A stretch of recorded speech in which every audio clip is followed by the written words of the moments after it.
Dios les bendiga, hermanos, qué bendición estar nuevamente en esta clase, la número 10, y vamos a estar hablando sobre la dominación católica romana.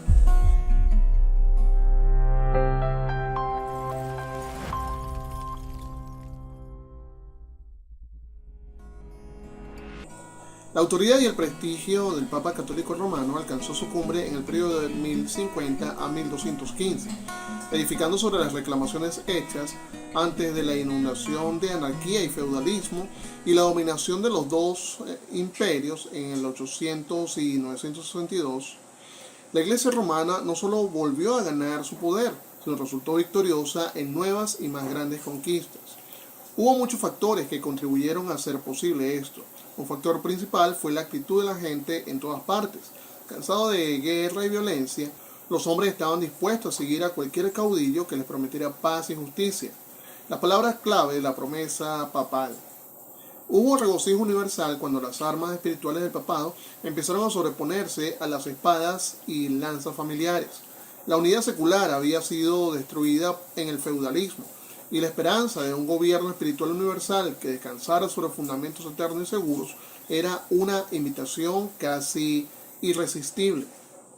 El avivamiento católico romano empezó desde adentro con una reforma concienzuda y con la nueva unión de las fuerzas papales. La revigorizada monarquía papal obtuvo entonces la dominación del mundo occidental, tanto en lo secular como en lo espiritual.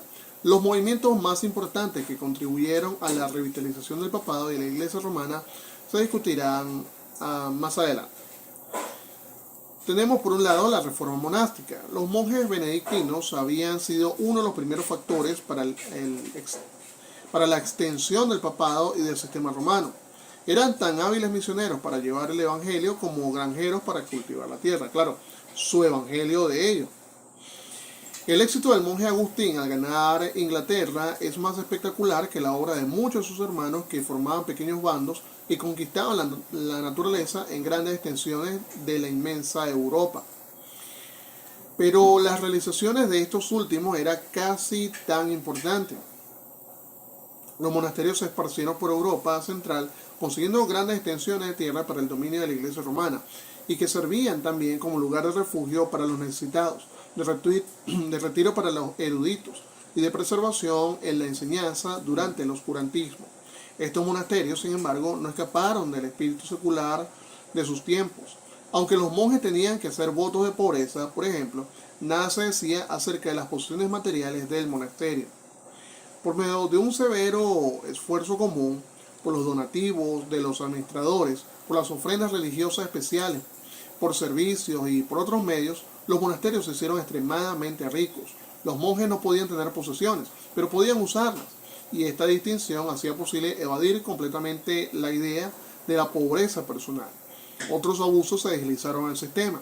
Los señores feudales algunas veces daban mercancías pródigamente a los monasterios, demandando y consiguiendo en correspondencia el derecho de nombrar a los abades y dirigir su política. En los últimos años del siglo IX, los monasterios se convirtieron en lugares de servicio placenteros y cómodos. Se necesitaba una reforma y pronto vino. Bajo la dirección de su fuerte abad, el monasterio de Cluny empezó esta reforma en los primeros años del siglo X. Otra vez se exaltó la vida ascética estricta. Tuvo lugar la completa separación de los favores y control secular. El Papa se convirtió en el inmediato superior en vez del obispo local. Las comunidades monásticas severas se unieron bajo la dirección del abad de Cluny para llevar adelante esta reforma. La sinceridad y el fervor religioso de tal movimiento iban a inducir apoyo y admiración. Hasta los gobernadores seculares de Alemania, los mismos emperadores, alentaron la reforma desde el 962. Es un comentario revelador de la condición decadente del papado en estos siglos, notar que los papas de Roma se opusieron a este movimiento, aunque el principal propósito, mediante la reforma espiritual, era exaltar el propio papado. El emperador Enrique III, del 1039 al 1056, no permitiría, sin embargo, que la oposición romana estorbara el movimiento de reforma cluníaco, y en 1049 nombró a su primo, uno de los reformadores cluníacos, como el Papa León IX. Sin demora, el Papa León empezó la reforma en Roma en el sentido del movimiento cluníaco, escogiendo como uno de sus asistentes a un joven celoso reformador llamado Hildebrando. Estos hombres trajeron la reforma al papado e hicieron posible el gran resurgimiento de la Iglesia romana durante los siguientes siglos. Las cruzadas. Otro factor que contribuyó grandemente al rápido surgimiento del papado es conocido como las cruzadas.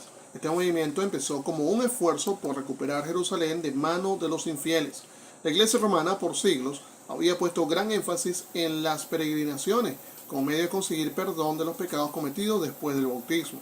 Una peregrinación a Jerusalén era considerada la gran satisfacción por el pecado. En el siglo VII los maometanos capturaron la Tierra Santa, pero permitían a los peregrinos visitar Jerusalén con propósitos religiosos. En el siglo XI la tierra fue invadida por los turcos Seljúk, un nuevo poder sarraceno de Asia Menor. Estos turcos eran completamente hostiles a las peregrinaciones de cristianos. Por siglos, la Europa occidental se había recreado con la idea de un vasto ataque sobre los maometanos para rescatar la Tierra Santa. Grandes ímpetus vinieron con la conversión de los normandos en el 911, un pueblo guerrero al que nada le gustaba más que la lucha feroz. Ellos habían conquistado algunas regiones de Francia, Inglaterra y del sur de Italia. Habían sido particularmente eficientes en sacar a los maometanos de Sicilia, Cerdeña y de Córcega. Por ser un pueblo de navegantes, los normandos estaban especialmente equipados para atacar a la Tierra Santa. Podían navegar en el Mediterráneo casi hasta un tiro de piedra de Jerusalén. Aún más, la conversión de Hungría había provisto un punto de partida hasta la mera orilla del Imperio Turco y había acortado la distancia por territorio hostil en miles de kilómetros. Los papas habían insinuado la idea mucho antes de que se llevara a cabo. El Papa Silvestre II, del 999 hasta el 1003, había hablado de tal gran cruzada contra los turcos. Gregorio VII, del 1073 al 1085, había planeado activamente el ataque, pero por su lucha con el emperador Enrique IV no pudo conseguir el apoyo secular necesario para tal empresa. En 1095 el emperador griego Alejo le pidió a Occidente que ya no demorara más tal cruzada. Los turcos estaban amenazando con tomar Constantinopla. En ese año el Papa Urbano II, de 1088 a 1099, convocó a los poderes seculares a dedicarse a esta divina cruzada, prometiendo el perdón de los pecados a los que murieran en el esfuerzo. Europa estaba llena de la pasión del sacrificio por la cruz. La palabra cruzada, de hecho, viene de la palabra cruz. En 1096 empezó la primera cruzada. Cerca de 500.000 de soldados se movieron hacia Jerusalén. Conforme este enorme e indisciplinado ejército se movía hacia Oriente, vivía en el campo, devastando completamente las áreas por las que pasaba, como si fuera un ejército hostil. Cerca de 40.000 llegaron finalmente a Jerusalén y la capturaron.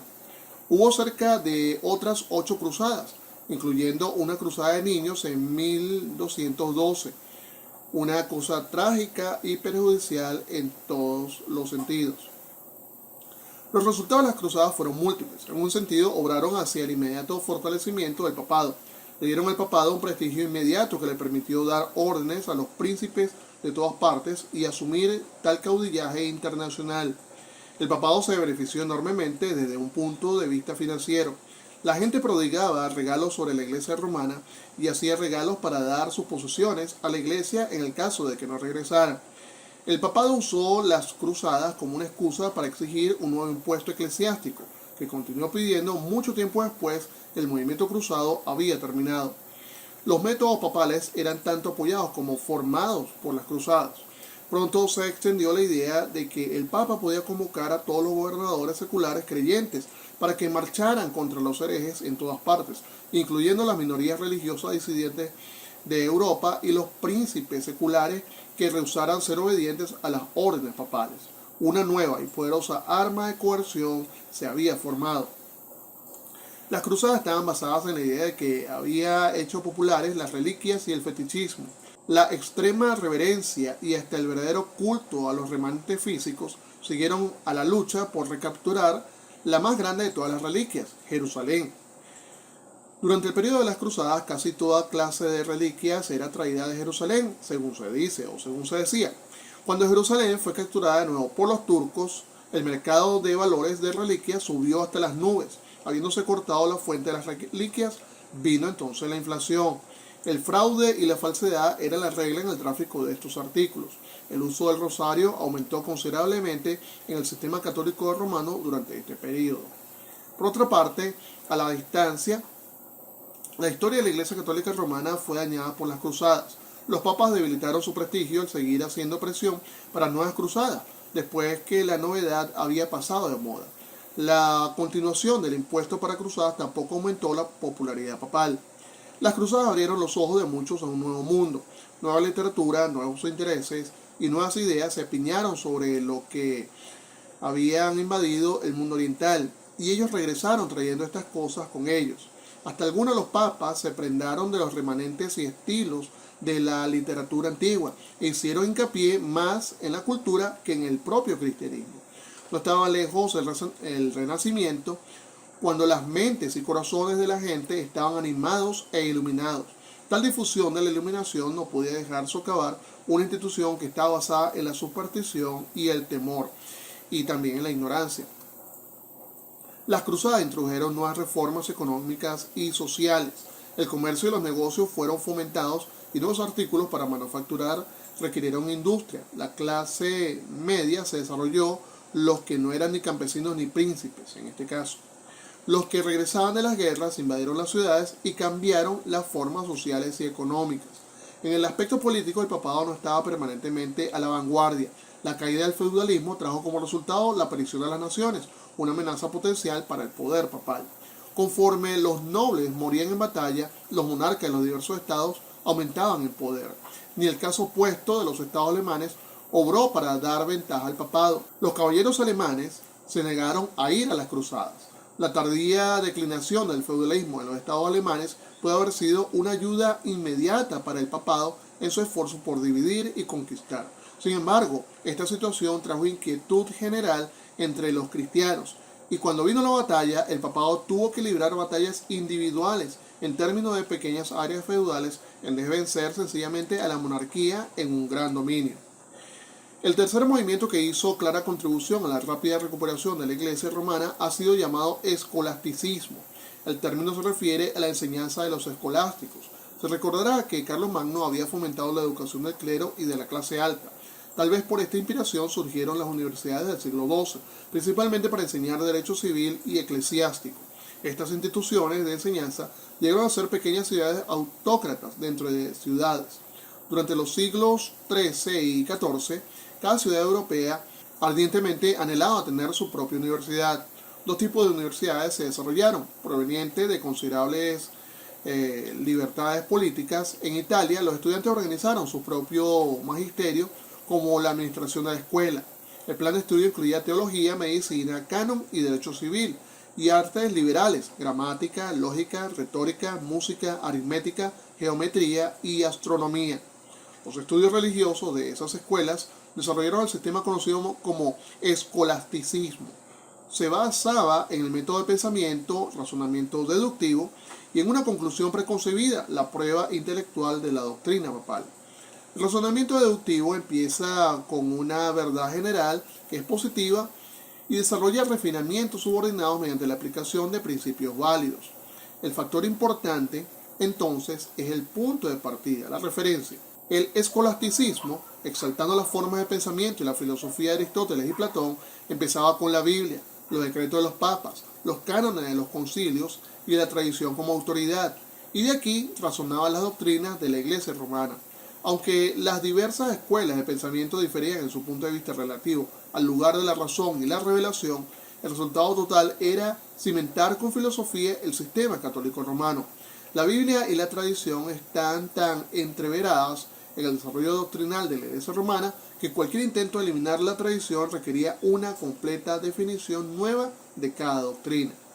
Algunos de los principales escolásticos fueron Juan Escoto Erigena, en el año 800, Anselmo, de 1033 a 1109, Roselino, de 1090, Abelardo, de 1079 a 1142, Alejandro de Jales, de 1245, Alberto Magno, de 1206 a 1280, Tomás de Aquino, 1225 a 1274, Juan Duns Escoto, 1265 a 1308, y Guillermo de Ockham, de 1349. Había también una fuerte dirección papal. Más allá de las contribuciones del monasticismo, las cruzadas y el escolasticismo, la espectacular elevación del papado católico romano a las cumbres del poder en el periodo del siglo XI al XIII fue la obra de 3 fuertes papas. Aún con todos los factores que existieron, la Iglesia romana no hubiera podido obtener el lugar que consiguió sin la iniciativa y la determinación de los fuertes hombres que la encabezaron. Gregorio VII, de 1073 a 1085. El primero de estos papas fue Gregorio VII, que es mejor conocido como Hildebrando. Bajo el programa de reforma de León IX, Hildebrando fue nombrado cardenal en 1049. Él asumió la dirección en la política del gobierno papal y no la dejó hasta su muerte en 1085. Él se esforzó por cumplir 3 principios: eliminar la oposición interna al gobierno papal dentro de la Iglesia romana, liberar al papado de la influencia externa en la designación de obispos y la elección de papas, conseguir cooperación de los gobernantes seculares para alcanzar los ideales del papado. Las armas usadas por Gregorio para cumplir su programa fueron tan espirituales, según ellos, como seculares. Al tratar con la oposición secular, la preeminencia espiritual del papado tomó la forma de un garrote político. Se aceptaba generalmente que la salvación no existía fuera de la iglesia externa, que la salvación venía mediante los sacramentos y que ninguna iglesia occidental podía observar apropiadamente los sacramentos a menos que estuviera en comunión con Roma. De esta manera, por todos los conceptos prácticos, el Papa controlaba la salvación. La manipulación de este poder formó la base de la coerción papal. Cuando cualquier persona, por ejemplo, se rehusaba a obedecer al pontífice romano, se preparaba y publicaba un edicto de excomunión. Este cortaba oficialmente a una persona de la iglesia y la separación incluía la salvación. La excomunión total era una cosa, por lo tanto, temible. No solo el individuo era privado de la salvación, sino exponía a la pena a los que lo rodeaban. La misa no se podía tener en su presencia, y los que le dieran refugio de cualquier clase estaban sujetos a severa disciplina de la iglesia. Si el excomulgado era un gobernante, estaba dentro del poder de la iglesia liberar a sus súbditos de toda lealtad a él, abriendo de esta manera el camino para revoluciones políticas generales. Los gobernantes católicos leales eran invitados a contender contra el hereje y apoderarse de su reino para ellos mismos, lo que les daba un doble incentivo. Una segunda arma basada en el control de los vehículos sacramentales de salvación era llamada veda. En un sentido, la veda era la excomunión aplicada a una comunidad, fuera un pequeño pueblo o un gran reino. La veda cerraba las iglesias, que eran consideradas el único medio de salvación para la gente. El único ministerio que quedaba en tiempo de veda era el bautismo. Y esto era para traer a los niños a la iglesia y a la salvación. Y también la extrema unción, el sacramento que se administra al morir para preparar al individuo para el juicio. Se notará que la administración de estos sacramentos durante el periodo de veda era un medio a mantener la fuerza de la iglesia si la veda era aplicada por un periodo largo. Con estas armas, la excomunión y la veda, el poder papal podía aplicarse rápidamente de una manera práctica y política. Aún más, cuando los gobernantes civiles eran propicios, los papas usaban su influencia para conseguir todavía otra arma coercitiva. Esta era conocida como el edicto, por el cual los gobernadores civiles convertían en proscrita a la persona involucrada en desobediencia eclesiástica. La maquinaria del castigo secular podía entonces ser aplicada a los herejes. Usando libremente estas armas, reafirmando las pretensiones de los decretos pseudo-isidorianos y de la donación de Constantino, invocando la autoridad del apóstol Pedro, Gregorio VII trajo rápidamente una efectiva reforma interna al gobierno papal y pronto empezó a hablar con voz autoritaria a todos los gobernadores seculares. Bajo su dirección, los sínodos romanos se apropiaron el derecho de nombrar o designar a los papas, quitándolo de las manos seculares y colocándolos en poder de los obispos cardenales y del clero cardinal. Además, a los reyes y príncipes seculares se les negó el poder de nombrar o poner a cualquier obispo.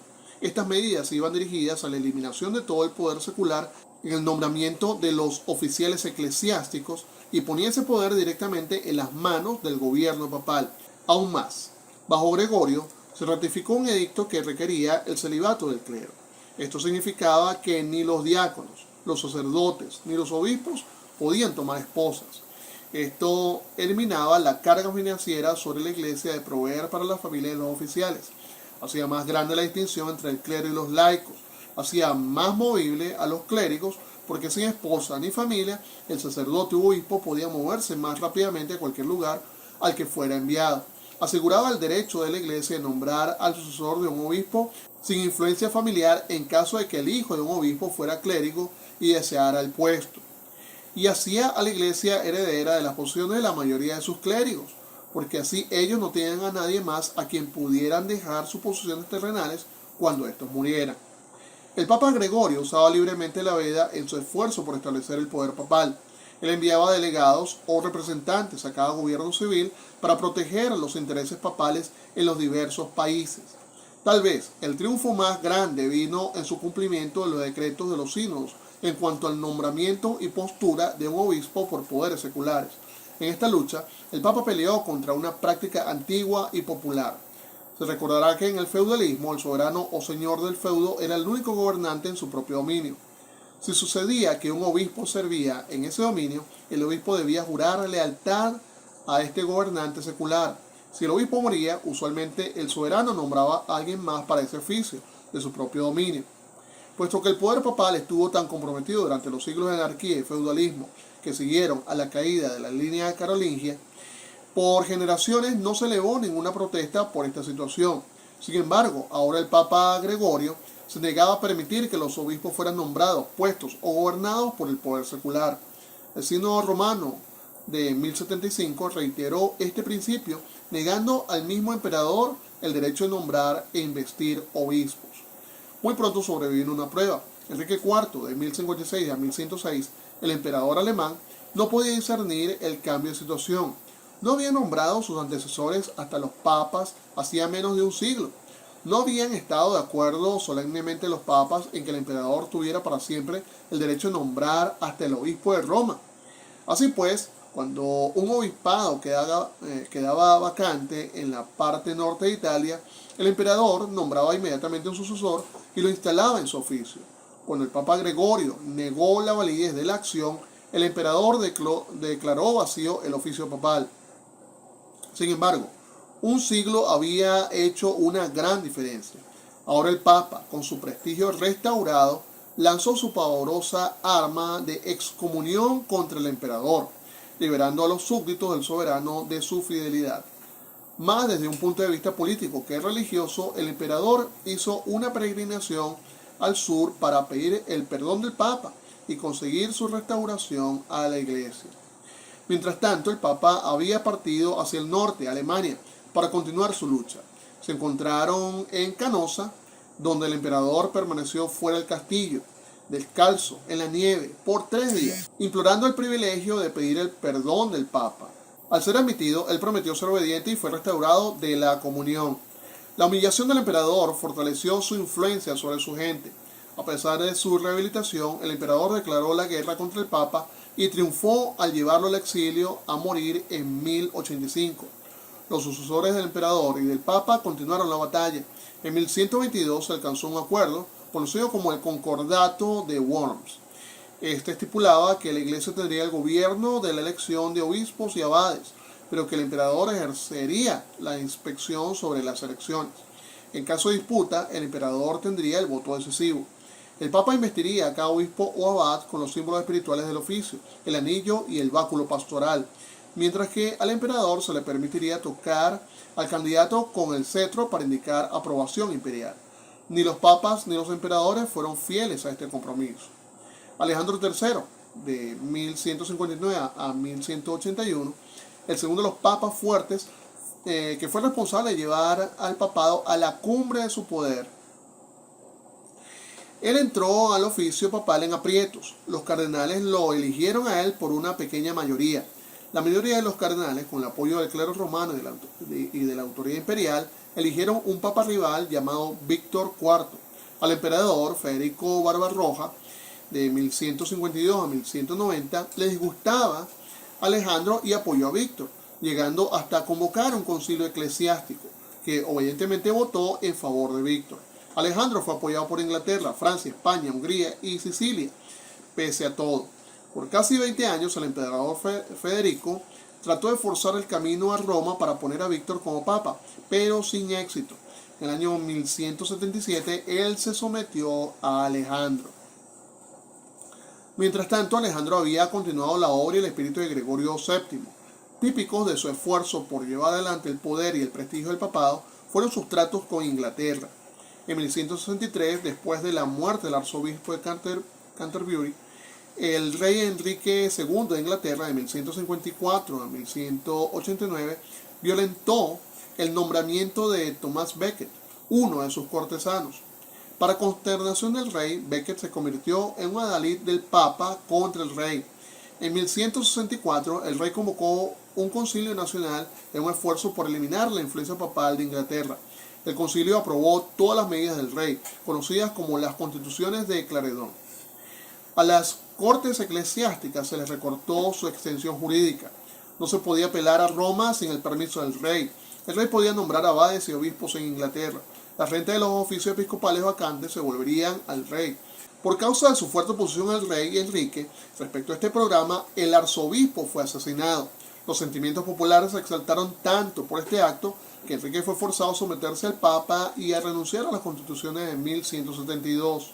El tercer concilio lateranense fue convocado por el papa Alejandro en 1179 y decretó que solo los cardenales pudieran elegir al papa, que los católicos romanos tomarán las armas contra la herejía con la promesa del completo perdón de los pecados si resultaban muertos, y que las autoridades seculares no se entremetieran en los asuntos internos de la iglesia. Inocente III, de 1198 a 1216. El tercero y más grande de los papas de este periodo fue Inocente III. Gregorio VII había hecho demandas exaltadas respecto a la dignidad del papa y de la iglesia romana. Dios solo había fundado la iglesia romana. Los pies del papa deberían ser besados por todos los príncipes. Los emperadores pueden ser depuestos por el papa. El papa no puede ser juzgado por ningún hombre. Y la iglesia romana nunca se ha equivocado ni se equivocará en toda la eternidad. Sin embargo, Inocente III magnificó estas pretensiones para hacer del papa el único representante de Dios autorizado sobre la tierra. Con la obra de Gregorio VII y Alejandro III para preparar el camino, con la prolongación del espíritu de las cruzadas para fomentar la pasión religiosa y la lealtad fanática, y con la doctrina y organización perfeccionada, Inocente pudo dominar el mundo entero, el secular y el eclesiástico. Mediante su influencia, él depuso emperadores, obligó a cabezas de gobierno, tales como España y Francia, a someterse a su autoridad, demandó que los gobiernos le pagaran tributos monetarios anuales, y lo más espectacular de todo, humilló al rey Juan de Inglaterra. El rey inglés había tratado de desafiar a Inocente y se encontró excomulgado y su reino bajo veda. Sin apoyo papal, el rey Juan fue capturado por sus nobles en 1215 y obligado a conceder la Carta Magna, una declaración de derecho de protección contra opresión de la corona. El Papa rehusó admitir la validez del documento porque dijo se había conseguido bajo presión. Mientras tanto, mediante veda y otras medidas coercitivas, Inocente atrajo a su órbita a todos los gobiernos seculares. Él puso en práctica la pretensión de que él era el instrumento inmediato de Dios para gobernar el mundo. El cuarto concilio lateranense de 1215 señala la cumbre de la dominación oficial católica romana. Este concilio no tiene rival como retrato de sujeción universal al Papa por todo el poder eclesiástico y secular. El obispo de Constantinopla, una vez fuerte rival, estuvo allí para doblar sus rodillas. El espectáculo de esta gran manifestación fue más importante de lo que se había hecho. Se discutió una nueva cruzada, se examinó la unión con la iglesia griega, se arregló el castigo de los herejes por el gobierno y se emitió un número de cánones estipulando la disciplina eclesiástica. La doctrina de la transubstanciación, que afirma que el pan y el vino de la misa pierden su carácter y se convierten realmente en el cuerpo y la sangre de Cristo, nuevamente crucificado, fue definida oficialmente. El dominio universal del papado era un hecho ya consumado.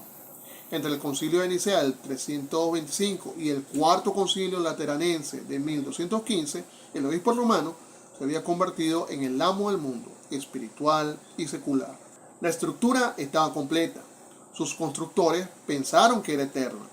En menos de un siglo empezó, sin embargo, a desmoronarse. El papado alcanzó un espectacular avivamiento de autoridad y prestigio en los siglos XI y XII.